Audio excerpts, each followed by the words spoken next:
ચોથા પ્રકારનું કાર્બનિક દ્રવ્ય એટલે કે ન્યુક્લિક એસિડ, એટલે કે ડીઓક્સીરિબોન્યુક્લિક એસિડ ડીએનએ અને રિબોન્યુક્લિક એસિડ આરએનએનું વર્ણન કરવાનું છે.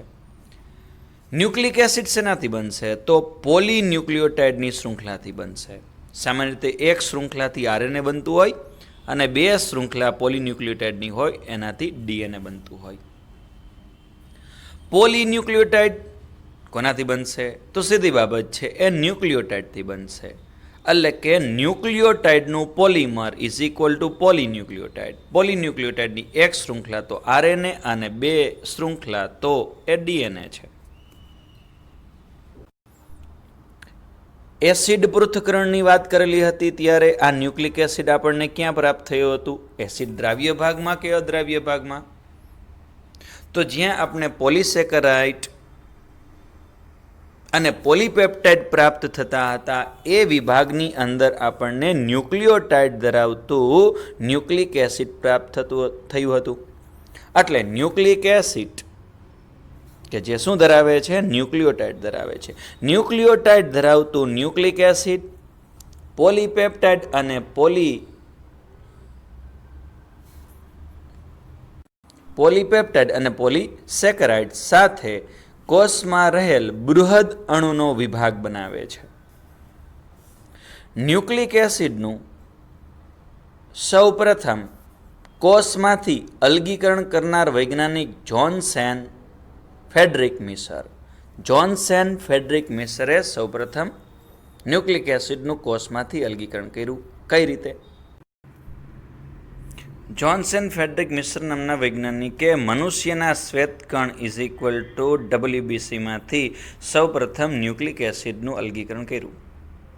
એમને WBCના કોષ કેન્દ્રમાં નિર્બળ એસિડની પ્રકૃતિ તેમજ અજ્ઞાત કાર્ય ધરાવતા પદાર્થનું અવલોકન કર્યું અને એને ન્યુક્લિયન નામ આપ્યું.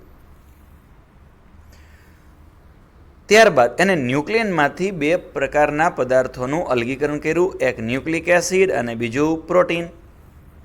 1920ના સમયમાં એવી જાણકારી પ્રાપ્ત થઈ કે ન્યુક્લિક એસિડ રંગસૂત્રના એક મહત્વના ઘટક તરીકે હોય છે. રંગસૂત્ર એટલે કોણ? તો રંગસૂત્ર વિશે તો જાણીએ જ છીએ કે જટિલ કોષ એટલે કે સુકોષ કેન્દ્રી કોષની અંદર જનીનો ધરાવતી રચના ઇઝ ઇક્વલ ટુ રંગસૂત્ર.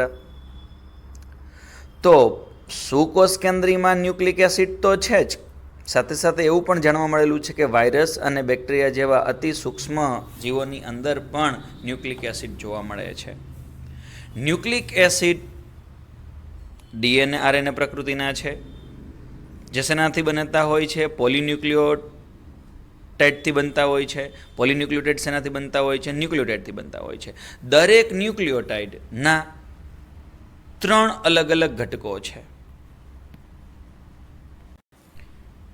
ન્યુક્લિયોટાઇડ 3 અલગ અલગ પ્રકારના સંયોજનોથી બને છે. એમાં એક સંયોજન છે પેન્ટોઝ શર્કરા, જેનું બંધારણ આપણે જાણીએ છીએ.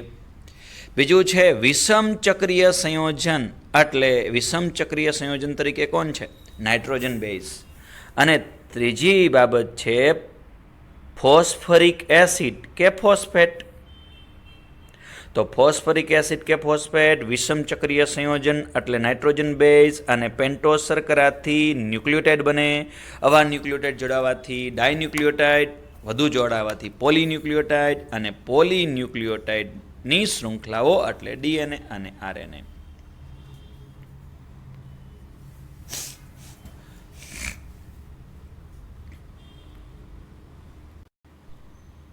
આ બધામાંથી આપણે ફોસ્ફરિક એસિડનું બંધારણ તો જાણીએ છીએ. એ ઉપરાંત રિબોઝ પેન્ટોઝ શર્કરા તરીકે રિબોઝ હોય અને ડીઓક્સીરિબોઝ હોય એનું બંધારણ પણ જાણીએ છીએ. આપણા માટે નવું છે નાઇટ્રોજન બેઝ વિષમ ચક્રીય બંધારણ. હા, અહીંયા રિબોઝ અને ડીઓક્સીરિબોઝની રેખીય બંધારણને આપણે જાણીએ છીએ, પરંતુ એનું રિંગ બંધારણ કઈ રીતે બને એ શીખવું જોશે. જે ન્યુક્લિક એસિડની અંદર રિબોઝ પ્રકારની શર્કરા હોય એને કહેવામાં આવે રિબો ન્યુક્લિક એસિડ આરએનએ, અને જે ન્યુક્લિક એસિડના બંધારણમાં ડીઓક્સીરિબોઝ હોય તો એ ન્યુક્લિક એસિડને કહેવામાં આવે ડીઓક્સીરિબોન્યુક્લિક એસિડ એટલે કે DNA. Nitrogen base. શા માટે વિષમ ચક્રીય બંધારણ નાઇટ્રોજન બેઝનું કહેવામાં આવે? કારણ કે એમના જુદા જુદા ખૂણા ઉપર કાર્બન એક સમાન નથી એટલે વિષમ ચક્રીય. નાઇટ્રોજન બેઝ બે પ્રકારના, પ્યુરિન અને પિરિમિડિન. પ્યુરિનના ઉદાહરણ કોણ? એડેનિન અને ગ્વાનિન. પિરિમિડિનના ઉદાહરણ કોણ? સાઇટોસિન, થાઇમિન અને યુરેસિલ. પ્રકાર પણ કહી શકો કે પ્યુરિન 2 પ્રકારે છે, પિરિમિડિન 3 પ્રકારે છે. એડેનિન માટેનો સંકેત કેપિટલ A, ગ્વાનિન માટેનો કેપિટલ G, સાઇટોસિન માટેનો કેપિટલ C, થાઇમિન માટેનો કેપિટલ T અને યુરેસિલ માટેનો કેપિટલ U.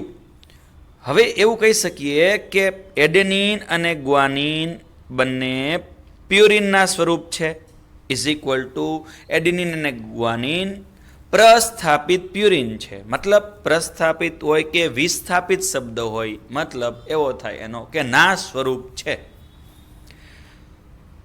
સાઇટોસિન, થાઇમિન અને યુરેસિલ જે વિસ્થાપિત પિરિમિડિન છે. વિસ્થાપિત કે પ્રસ્થાપિતનો મતલબ ના સ્વરૂપો.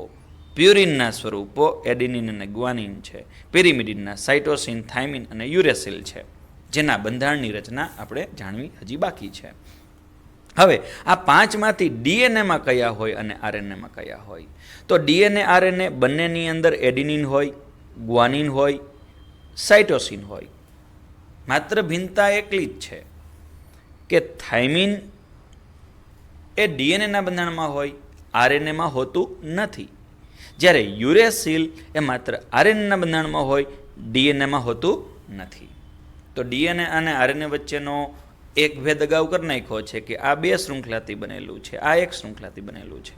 બીજો ભેદ થાઇમિન ધરાવે છે, યુરેસિલ ધરાવે છે. ત્રીજો ભેદ ડીઓક્સીરિબોઝ શર્કરા ધરાવે છે, રિબોઝ શર્કરા ધરાવે છે. પેન્ટોઝ શર્કરા નું રેખીય બંધારણ તો જાણીએ છીએ, હવે એનું રિંગ બંધારણમાં કઈ રીતે રૂપાંતર કરવું તે શીખીએ. કઈ રચના છે? ડેક્સ્ટ્રોરિબોઝ છે. ડેક્સ્ટ્રોરિબોઝ પહેલા કાર્બને CHO સમૂહ એને અહીંયા ખોલી નાખેલો છે, C ડબલ બોન્ડ OH, અને 5મા કાર્બને CH2OH CH2OH. રિંગ હંમેશા કોની વચ્ચે બનતી હોય? જ્યાં કાર્બન, દ્વિબંધ, ઓક્સિજન છે તે કાર્બન અને છેલ્લેથી બીજો કાર્બન એટલે અહીંયા ચોથો કાર્બન. રિંગ બનવા માટે ચોથા કાર્બને રહેલા OH સમૂહ માંથી હાઇડ્રોજન પહેલા કાર્બને રહેલા ઓક્સિજન સાથે જોડાશે, જેથી કરીને આ દ્વિબંધ ખુલી જશે. હવે એક સંયોજકતા કાર્બનની ઘટે છે અને એક સંયોજકતા ઓક્સિજનની ઘટે છે. તો આ ઓક્સિજન પહેલા અને ચોથા કાર્બનને એકબીજા સાથે જોડશે અને રિંગ બંધારણ પૂર્ણ થશે.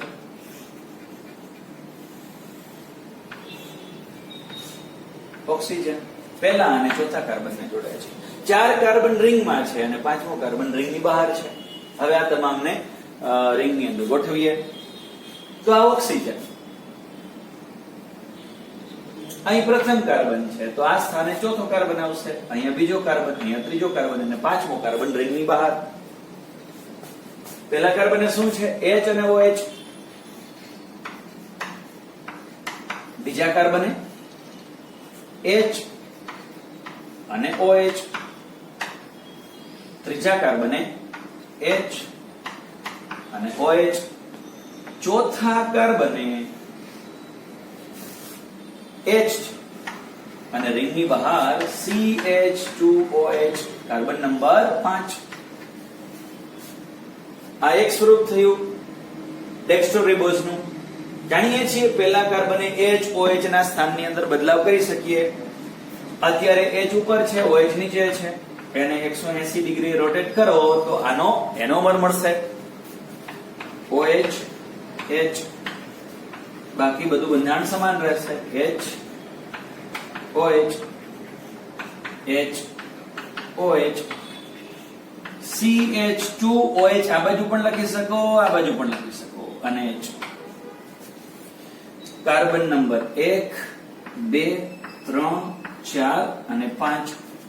આને આલ્ફા તો આને બીટા બંધારણ કહેવામાં આવતું હોય. આ બંધારણ છે કયું? Alpha D ribose. તો આ છે beta D ribose. Beta D ribose નો ઉપયોગ ક્યાં કરીશું? આરએનએ બનાવવા માટે તેમજ એટીપી બનાવવા માટે. તો રિબોઝ નું રિંગ બંધારણ પૂર્ણ થઈ ગયેલું છે. હવે ડીઓક્સી રિબોઝ નું રિંગ બંધારણ કરવું હોય તો આમાં એકદમ સરળ છે. કઈ રીતે? તો કે બીજા કાર્બને ઓક્સિજન દૂર કરી નાખો બધેથી. બીજા કાર્બને ઓક્સિજન દૂર. તો હવે આ તમામ બંધારણો કયા બની ગયા છે? ડીઓક્સી રિબોઝ ના બની ગયેલા છે.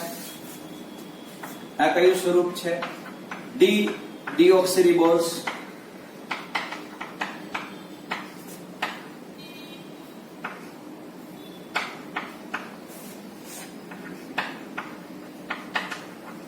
તો આ કયું બંધારણ છે? Alpha D ઓક્સી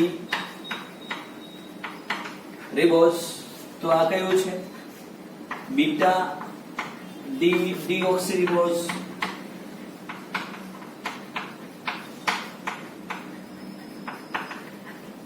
beta deoxyribose નો ઉપયોગ ક્યાં થતો હોય?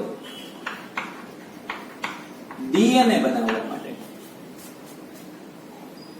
બીટા ડી ઓક્સી રિબોઝ ન લખવું હોય તો ડીઓક્સી ક્યાં થયેલું છે? બીજા કાર્બને. એટલે આ જ રસાયણને અન્ય નામે લખી શકાય 2-ડીઓક્સી રિબોઝ. આને પણ 2-ડીઓક્સી રિબોઝ કહી શકાય. પરંતુ આપણે ડીએનએ બનાવવા માટે બીટા ડીઓક્સી રિબોઝ નો ઉપયોગ કરવાનો છે એટલે એને જ સીધું કહી દઈએ 2-ડીઓક્સી રિબોઝ. તો 2-ડીઓક્સી રિબોઝ લખેલું હોય કે બીટા ડીઓક્સી રિબોઝ લખેલું હોય, બંને એકદમ સમાન છે. હવે રચના બાકી રહી અભ્યાસ કરવા માટેની. એ નાઇટ્રોજન બેઝ નું રિંગ બંધારણ